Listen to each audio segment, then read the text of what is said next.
Isang bomb threat ang bumulabog sa mga empleyado ng Department of Education sa Bataan kaninang umaga.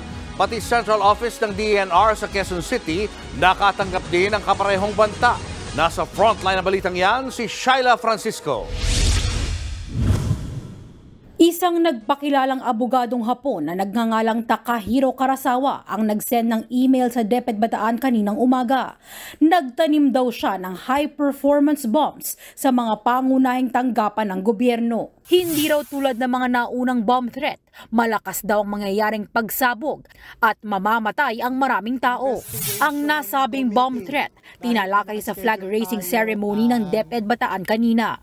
Ang warning niya, the bomb will explode at 3:34 or 3 something mamayang hapon yon, February 12. Huwag kayo matatakot kasi baka mamaya prank. Pero hindi rin naman natin siya kailangang i-take na parang baliwala lang. Maingat. Dahil sa banta, inabisuan nila ang mga matataas na opisyal ng DepEd. So pagbalik natin sa mga opisina natin, check for any unnecessary packages, bags, or anything na hindi naman atin.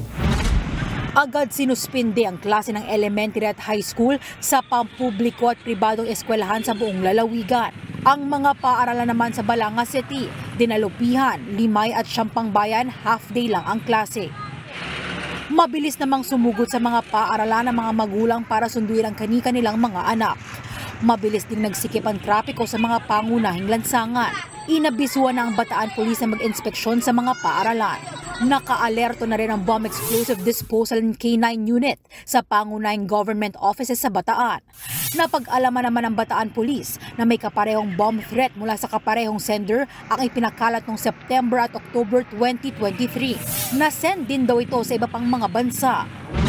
Ang katabing probinsya nitong Zambales, naka-alerto rin. Nag-briefing ang ilang opisyal nila kanina kaugnay ng bomb threat. Sinuspindi rin nila ang mga klase at trabaho sa gobyerno. Binulabog din ang bomb threat email mula sa kaparehong tao ang opisina ng Department of Environment and Natural Resources sa Quezon City kaninang umaga. Agad namang pinauwi ang mga empleyado. Ininspeksyon ng Central Office at wala namang nakitang anumang bomba o improvised explosive device. Ayon sa Quezon City Police Department, ang Japanese national ang siya ring responsable sa bomb threat sa MRT Kamuning Station noong September 2023. Pinaiimbestigahan na ng Department of Justice sa National Bureau of Investigation o NBI ang bomb threat. Nagbabalita mula sa frontline, Shyla Francisco, News 5. Mga kapatid, Julius Babaw po. Iba na ang may alam at may pakialam sa panahon ngayon.